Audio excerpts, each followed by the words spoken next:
Hemostasia es el proceso que mantiene la integridad de un sistema circulatorio cerrado y de alta presión cuando ocurre una injuria vascular. La hemostasia tiene dos componentes grandes: la hemostasia primaria, que en últimas pretende la formación de un tapón plaquetario, y la formación de ese tapón plaquetario ocurre en tres fases a su vez: la fase de adhesión, la fase de activación y la fase de agregación.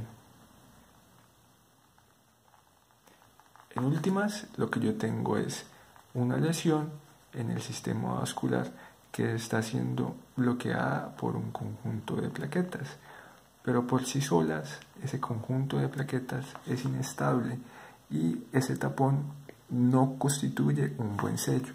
Entonces, para darle estabilidad a ese tapón necesito una matriz que le dé soporte, una red que atrape las plaquetas y en última le dé estabilidad al coágulo, y esa matriz tiene que formarse a partir de fibrina.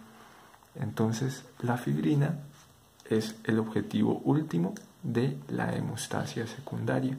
La hemostasia secundaria entonces es la activación de todo el sistema de la coagulación con el fin último de producir fibrina. Tradicionalmente venían enseñando el sistema de la coagulación como una cascada, con una vía intrínseca y una vía extrínseca que estaban separadas y que confluían únicamente al final del proceso. Pero en el 2003 INI se plantea un nuevo modelo que integra las dos vías con toda su complejidad y que se denomina modelo celular de la coagulación. El modelo celular de la coagulación tiene tres componentes a su vez, que están ocurriendo todos en simultáneo. Entonces tiene una fase de iniciación, tiene una fase de amplificación y tiene una fase de propagación.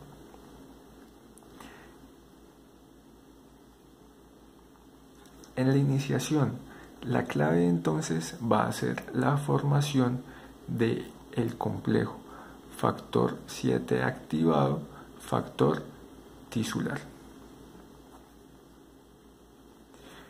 El factor 7 es una proteína que ha sido sintetizada en el hígado y está circulando en sangre. Ella es estable y el 99% de sus moléculas está en sangre en forma de zimógeno, es decir, de una proenzima.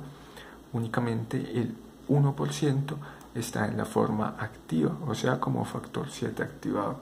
Pero aunque ese 1% está en la forma activa, sola su papel fisiológico es nulo. Necesita de un cofactor para poder desarrollar su efecto fisiológico, y ese cofactor es el factor tisular. El factor tisular es una glicoproteína de membrana que se encuentra en la superficie de los miocitos lisos, en la superficie de los fibroblastos y en la superficie de los macrófagos. ¿Qué tienen en común estas tres células? Que no están expuestas a la sangre en condiciones normales, pero cuando se produce una injuria, entonces esta glicoproteína es capaz de entrar en contacto con el factor 7 y entonces formar el complejo 7A factor tisular. Cuando se produce la formación de este complejo, él va a desarrollar dos acciones. La primera acción es la transformación del factor 10, que también es un factor que se encuentra circulando en sangre, en el factor 10 activado, y también va a favorecer el paso del factor 9 en factor 9 activado. Esto vamos a dejarlo quieto por el momento. El factor 10 activado es capaz de él mismo activar más factor 10, es decir, de establecer un circuito de retroalimentación positiva que aumenta la concentración disponible de factor 10. Pero el factor 10 activado tiene otra función, que es la de favorecer el paso de factor 5 a factor 5 activado. Cuando tengo factor 5 activado y factor 10 activado, juntos ellos van a interaccionar y van a formar otra enzima que se llama la protrombinasa. La protrombinasa, o también llamado activador de la protrombina, pues el nombre dice lo que hace.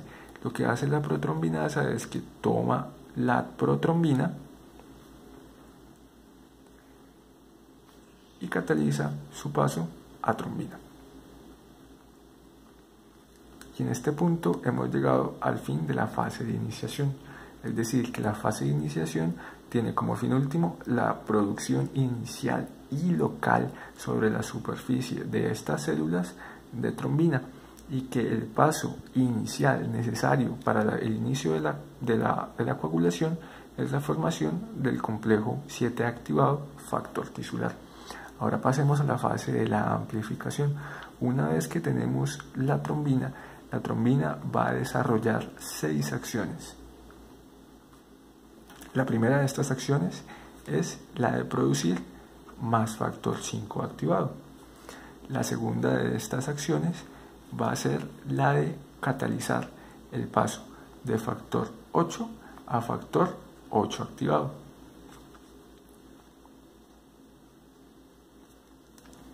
La tercera de estas acciones va a ser aumentar la disponibilidad de factor 9 activado de una manera indirecta.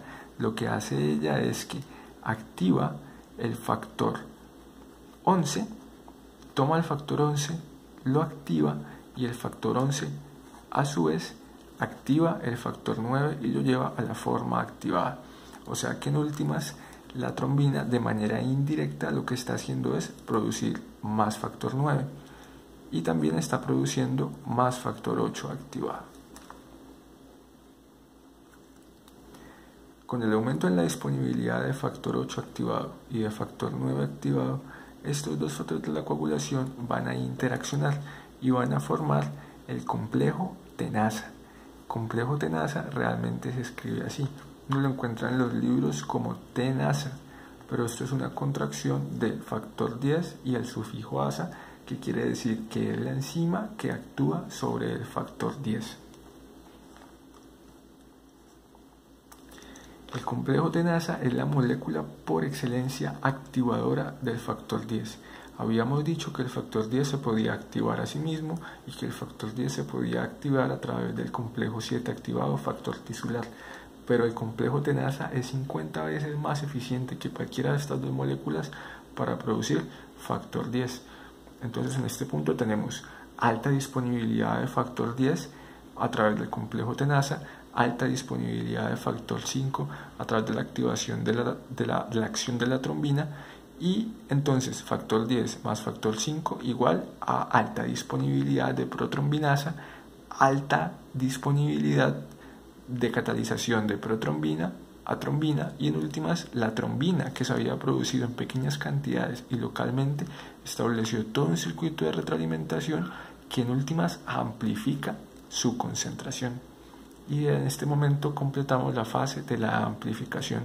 Con la alta disponibilidad de todos estos factores de la coagulación y de la trombina, este proceso que estaba ocurriendo en la superficie de las células que tenían factor tisular ahora se puede propagar a la superficie de las plaquetas, en donde hay mayor disponibilidad de calcio, mayor disponibilidad de fosfolípidos, y el proceso se hace inclusive más eficiente. Entonces ahora tenemos que mencionar la cuarta función de la trombina, que es la producción de la fibrina. El fin último de la trombina es catalizar el paso de fibrinógeno a fibrina. Y dijimos que la fibrina era la que nos formaba esa matriz que le da la estabilidad final al coágulo. Las funciones 5 y 6 de la trombina van a ser proteger a la fibrina. ¿Y cómo lo van a hacer? A través de la activación del factor 13 y a través de la activación del inhibidor de la fibrinolisis activada por la trombina, o sea, del IFAT. Estos dos van a actuar sobre la plasmina. La plasmina es el contrarregulador natural de la fibrina. El factor 13 activado y el IFAT actúan sobre la plasmina para que no degrade la fibrina. Este es el modelo celular de la coagulación. ¿Por qué es importante conocerlo? Porque de esa manera uno puede entender dónde es el punto de acción de ciertas enfermedades. Por ejemplo, el factor 8 es una proteína soluble con una vida muy corta que necesita ser estabilizada por un transportador. El transportador del factor 8 es la proteína, es el factor von Willebrand. En los casos de deficiencia de factor von Willebrand se produce un trastorno de la coagulación, que de hecho es el trastorno de la coagulación más común. Otro ejemplo clásico son las hemofilias. La deficiencia en sí de factor 8 produce la hemofilia A. La deficiencia de factor 9 produce la hemofilia B. Y la deficiencia de factor 11 produce la hemofilia C. También entender esto nos permite entender el punto de acción de ciertos fármacos. Las heparinas lo que hacen es que se unen a la antitrombina y aumentan su capacidad de inhibición sobre la trombina. Es decir, que la heparina bloquea aquí el paso final.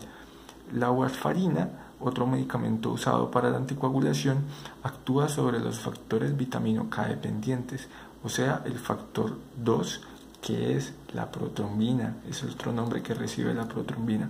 Actúa sobre el factor 2, o sea, actúa al final, actúa sobre el factor 7, actúa en la iniciación, actúa sobre el factor 9, inhibiendo la formación del complejo tenaza, y actúa sobre el factor 10, que es el paso central en todo este modelo. Y respecto a los anticoagulantes orales, tenemos el dabigatran, que es un inhibidor de la trombina, o sea, está actuando al final del paso. Y tenemos al rivaroxaban, al apixaban y al edoxaban, que son inhibidores directos del factor 10A. Entonces, entendiendo el modelo celular, somos capaces de entender en qué puntos actúan las enfermedades y en qué puntos actúan los fármacos.